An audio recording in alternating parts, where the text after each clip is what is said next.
1,000 full-time students and approximately 15,000 part-time students. So part-time students are people from the local area who are interested maybe in learning 2 hours a week of Spanish. Just one evening they come and they learn some Spanish, or maybe they're interested in learning some cookery, for example. And there are some other evening classes which we run, which they can come and join in with. So we have our serious academic courses, but we also have some interesting evening courses for the local people as well. So the college itself was established in 1838, so it's got about 170 years of history now. So although the campuses are new, Cheltenham and Gloucester, they're both very new, very good quality campuses, as I hope you've experienced already. But the history does go back much longer than that. We are, of course, accredited by the British Council. We have reports available if you want those on our website. And we're members of English UK as well, of course, being part of this group of schools which you're visiting. And we are one of the few further education colleges that is really serious about what we call internationalisation.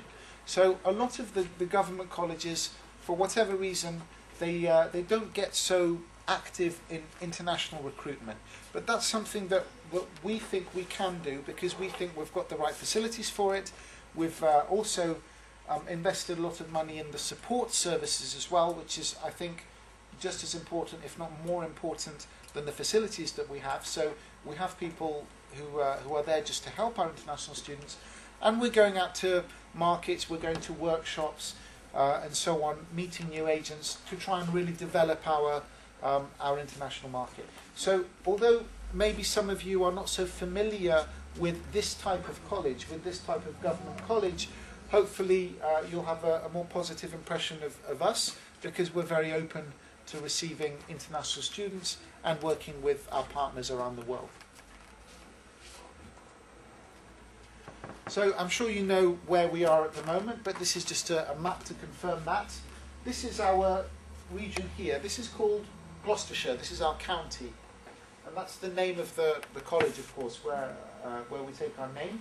We have two main campuses, Cheltenham, which is here, and Gloucester, which is about maybe 15 or 20 minutes away down the road. So we actually have a larger campus in Gloucester, and it's even newer than this one. This one was built in 2002, and the Gloucester campus was built in 2007.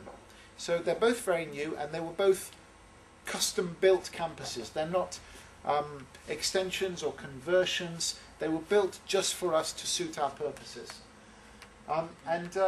We've brought you to Cheltenham today because unfortunately we don't have enough time to see both campuses. But the reason we've come here is because most of the courses for international students are taught here at Cheltenham. So in Gloucester we have some higher education courses and some specialism courses. We've got some fantastic facilities in Gloucester. We've got, for example, a TV studio, a sound recording studio, a theatre. We've got a full-size gym. We've got a lot of really fantastic facilities there, but we thought it's better for you to see this one because that's really about the specialist courses, whereas this is more about English language, A-levels, foundation courses, and so on. So that's why you've come to the Cheltenham campus. So this is, of course, the Cheltenham campus where you are now. The total cost of the build for both campuses was more than £60 million. So we've invested a huge amount of money just recently in these campuses. And they were graded most recently in our latest Ofsted inspection, the government inspection which every school has to have. They were graded as being outstanding. So our facilities receive the best possible mark that they can get for their quality. Now, there's also a historical reason why we were able to do what we've done here. We are one of only 4 further education colleges in the whole of the UK that has 0 debt. Now, I think that's very important because, of course, if a college normal college, a private college, if they build a building for £10 million, then of course they have to get back that money some way. So the way they do that is by increasing the fees to be able to pay the bank charges and so on, to be able to pay for the facilities that they have. Now, we were very lucky because we had two campuses, again, one in Cheltenham and one in Gloucester, 10 years ago, that did not have very good facilities, but the land itself was very, very valuable. Because you've seen about the history of the college, we had a large amount of land with a lot of development around the land, but without very good facilities. So we were able to sell both campuses for many millions of pounds because they were so valuable for property development. So we sold those campuses with the large land that we didn't really need, and we bought these two campuses and built them from scratch. And we were able to invest so much money because, firstly, of course, we got some government support, but secondly, we were able to put a lot more in than other colleges because we had this extra money from the properties which we sold. So we're in a very unique position where we have really fantastic facilities, much better than you will see in most further education colleges, and even, I think, much better than you will see in many private schools.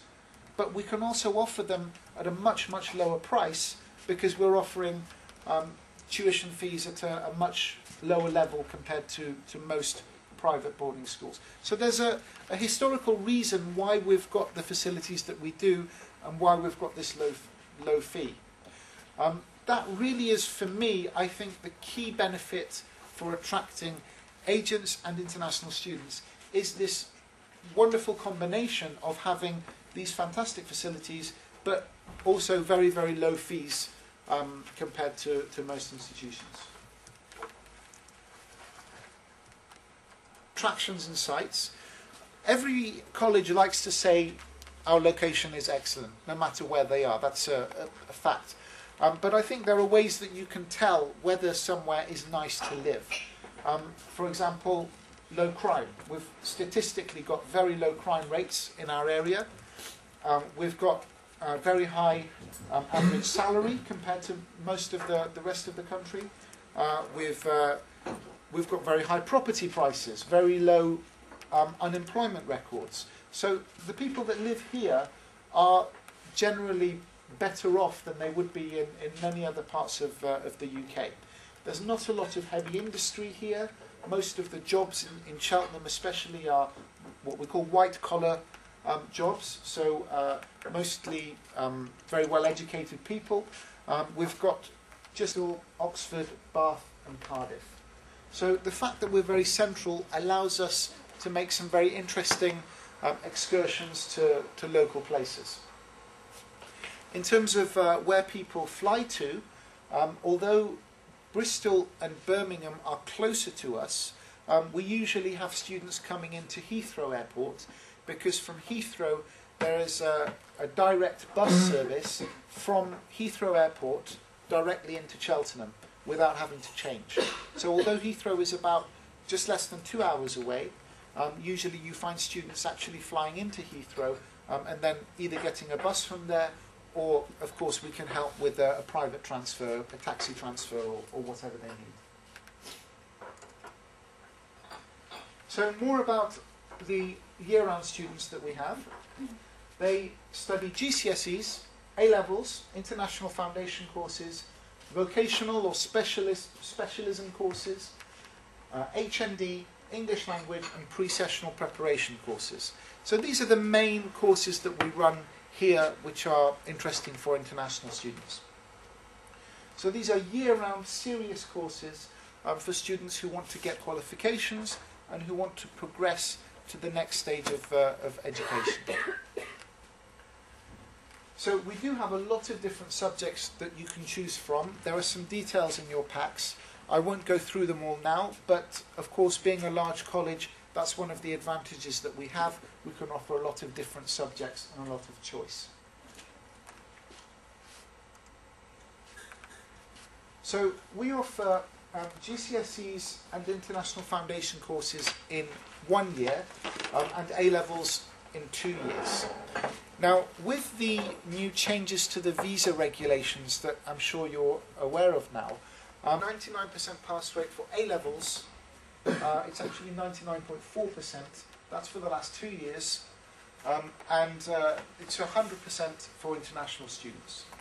So we do have very, very good success rates, and we're also very selective. We don't have to accept everyone that wants to apply.